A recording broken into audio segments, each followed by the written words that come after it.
C'est au 19e siècle que le port du voile islamique va commencer à être contesté. À cette époque, le monde arabe va tomber presque entièrement sous domination occidentale.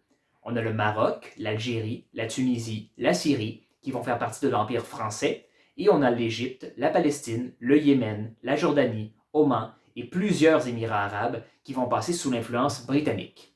L'Empire ottoman existe encore, mais connaît un déclin constant tout au long du 19e siècle, jusqu'à sa disparition en 1923. Les Européens vont beaucoup s'intéresser à la condition des femmes dans les pays qu'ils vont coloniser, justement pour justifier la colonisation. Le port du voile, la polygamie, la ségrégation homme-femme nous montrent que les Arabes sont des barbares qui ont besoin qu'on leur apporte la civilisation. Il faut souligner qu'en Europe, à la même époque, les femmes commencent à réclamer le droit de vote, le droit de fréquenter les universités et l'accès aux professions traditionnellement réservées aux hommes. Donc, raison de plus pour insister sur le mauvais traitement subi par les femmes arabes, ça montre à quel point les femmes européennes sont bien traitées en comparaison et ne devraient pas revendiquer davantage de droits. C'est en Égypte que le mouvement d'opposition au voile islamique va d'abord apparaître. Ça s'explique de plusieurs façons. D'abord, il y a l'influence coloniale. Le comte Evelyn Baring, qui va gouverner l'Égypte pour l'Empire britannique de 1883 à 1907, va tenter d'occidentaliser l'Égypte. Il va s'attaquer au port du voile, au mariage polygame et à la ségrégation des sexes. Et pour vraiment libérer les femmes égyptiennes, il va aussi faire disparaître la seule école de médecine pour femmes, parce que dans le monde civilisé, les médecins sont des hommes. Il va aussi couper le financement des écoles pour filles parce que équilibre budgétaire oblige. L'occupation du monde arabe par l'Occident amène des remises en question. Quelques siècles plus tôt, l'Empire ottoman faisait trembler les Européens. L'Empire moghol dominait l'Inde, mais tout ça, c'est du passé. Alors, comment l'expliquer? Plusieurs penseurs musulmans vont se mettre à la recherche de l'explication de la supériorité du monde occidental, qui se trouve probablement dans la religion et la culture. Le mouvement d'opposition au voile islamique est lancé par Qasim Amin, un intellectuel égyptien instruit en France, qu'on connaît entre autres pour son livre La libération de la femme, publié en 1899. Amin explique que l'avancement de la civilisation passe par l'éducation et l'affranchissement des femmes. Il va proposer d'interdire le port du hijab, qui représente selon lui le refus du monde arabe d'évoluer, d'embrasser la culture supérieure de l'Europe. Le train, le téléphone, l'électricité font leur entrée dans le monde arabe et les habitants de ces pays commencent à vouloir vivre en européen. Par exemple, on commence à manger assis sur des chaises près d'une table, plutôt que de manger assis par terre sur des coussins. Et on va aussi adopter les modes vestimentaires européennes. Comme les Européens, les sociétés musulmanes vont finir par associer le port du voile à la soumission de la femme. Et faire disparaître le voile va être un des principaux objectifs des féministes arabes. C'est en Égypte que commence le féminisme arabe en général. Comme dans la plupart des sociétés occidentales, le féminisme égyptien va d'abord être un mouvement bourgeois. Mais à partir des années 20, le mouvement va rejoindre une plus grande partie de la population. Le débat sur le port du voile n'est pas religieux, puisque dans les pays musulmans, le voile est également une tradition dans les communautés chrétiennes et juives. Et les femmes musulmanes, chrétiennes et juives vont se dévoiler pratiquement au même rythme. Les femmes de toutes les religions militent pour et contre le port du voile. De l'Égypte, le féminisme arabe et le mouvement anti-voile vont progressivement se répandre dans les autres pays d'Afrique du Nord. Et ce n'est jamais présenté comme une révolte contre l'islam. Pour les femmes égyptiennes, ne pas porter le voile est simplement une façon moderne d'être musulmane. Une des principales inspiratrices du féminisme égyptien, c'est Eugénie Lebrun, une Égyptienne née en France pour qui toutes les traditions misogynes du monde musulman sont simplement de mauvaises interprétations du Coran. En 1923, l'Union féministe égyptienne est fondée par Ouda Sha'arawi, une enseignante qui a fondé sa propre école pour pouvoir enseigner aux jeunes filles des matières académiques plutôt que des talents de mère ou d'épouse. Quand son mari est mort en 1922, Sha'arawi décide d'arrêter de porter son voile, un geste symbolique qui va créer un mouvement en chaîne. Et le mouvement féministe en Égypte va être très lié au mouvement nationaliste anti-britannique, parce que comme on l'a vu avec M. Baring, les autorités coloniales ne sont pas du tout ouvertes à l'avancement de la condition féminine dans les colonies.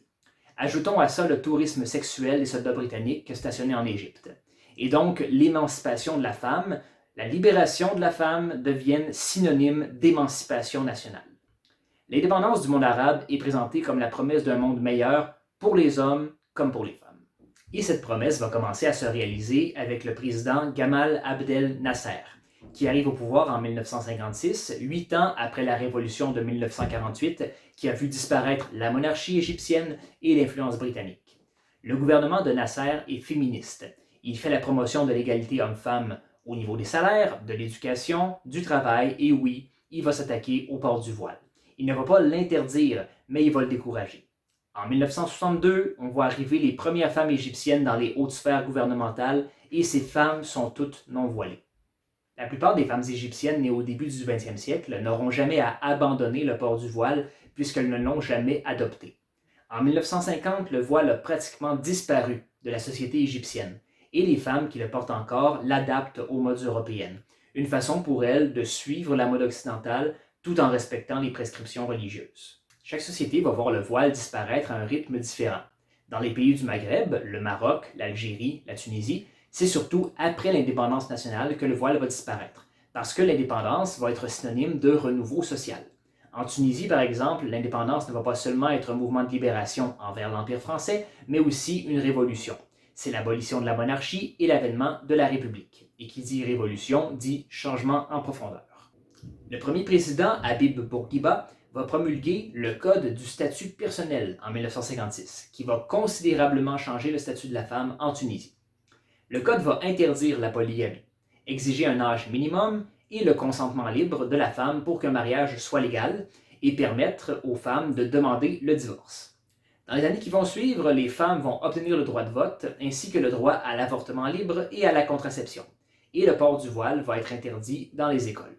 Le tout va se faire avec l'approbation des autorités religieuses et va être présenté comme un retour aux valeurs islamiques fondamentales.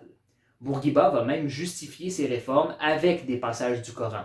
On disait que le Coran laisse matière à l'interprétation, ça n'a jamais été aussi évident. Évidemment, le tout se fait dans une ambiance très paternaliste. On voit ici le président Bourguiba qui retire lui-même le voile des femmes pour leur montrer qu'elles sont l'égale des hommes. Dans plusieurs pays, l'opposition au voile ne viendra pas d'abord des femmes elles-mêmes ou de la population en général, mais bien du gouvernement. Dans la nouvelle République de Turquie, qui est fondée en 1923, le premier président, Mustafa Kemal Atatürk, va chercher à mettre son pays à l'heure de l'Europe, en s'inspirant principalement de la République de France, entre autres en ce qui concerne la laïcité. Il va interdire le port des signes religieux dans les lieux publics, ce qui inclut non seulement le voile, mais aussi la barbe chez les hommes.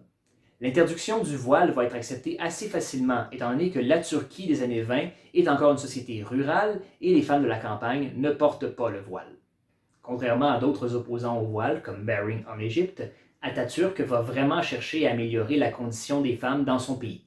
La Turquie va non seulement rattraper son retard, mais va être une des nations les plus progressistes sur le plan de la condition féminine.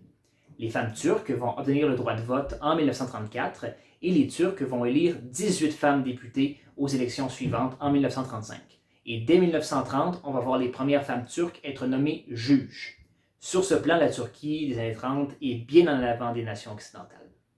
Dans d'autres pays, ça va moins bien se passer.